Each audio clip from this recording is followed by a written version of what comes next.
عاملين ايه؟ يا رب تكونوا بخير. يلا النهارده هنعمل قلقاس بالسلق.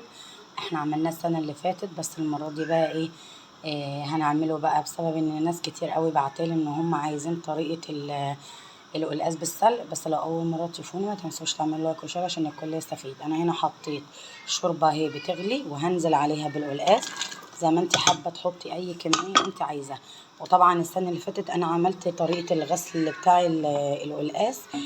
يا جماعة القلقاس بيتغسل بمية مغلية، تفضلي تدعكي فيه لحد ما الطبقة اللزجة اللي فيه تتشال، وبعد كده بتفضلي تشطفي فيه لحد ما تمسكي الواحدة كده تمسكيها تلاقيها زي الفل. بتروحي بقى مصفيها في مصفى. تمام. من هنا هحطها لحد ما تغلي وتاخد السوا بتاعها ونعمل السلق. بصوا ده السلق. انا جايبة حزمتين سلق، وجايبة اللي هو الكزبرة الخضراء، انا غسله الورق بتاعها وغسله السلق، شايله اللي هي العصايه، انا عامله الورق بس. تمام. طبعا ده انا مش هعمله كله، انا هخرطه كله وهشيله في الفريزر وهعمل على قد الاكل بتاعت النهارده بس. تمام. انا هخرطها بالمخرط، عايز تعملها في الكبه براحتك.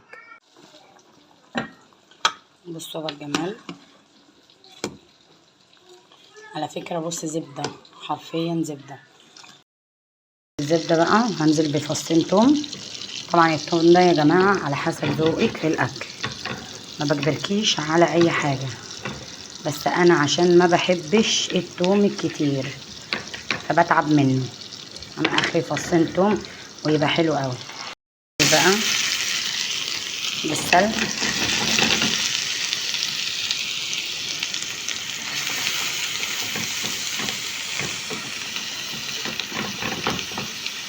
عايزه بقى ايه تصفيه وتحط ميته على القلقاس، مفيش مشكله خالص، الاكل اذواق.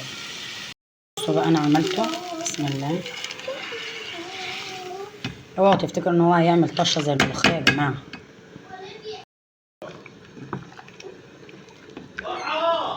بصوا الجمال. الله. وانا عملت بقى رز بشعريه وهنعمل بقى السلطه يا جماعه. الجمال اقول لكمش. طبعا طبق الرز بشعريه والشوربه انا عاملاها، طبق السلطه المتين.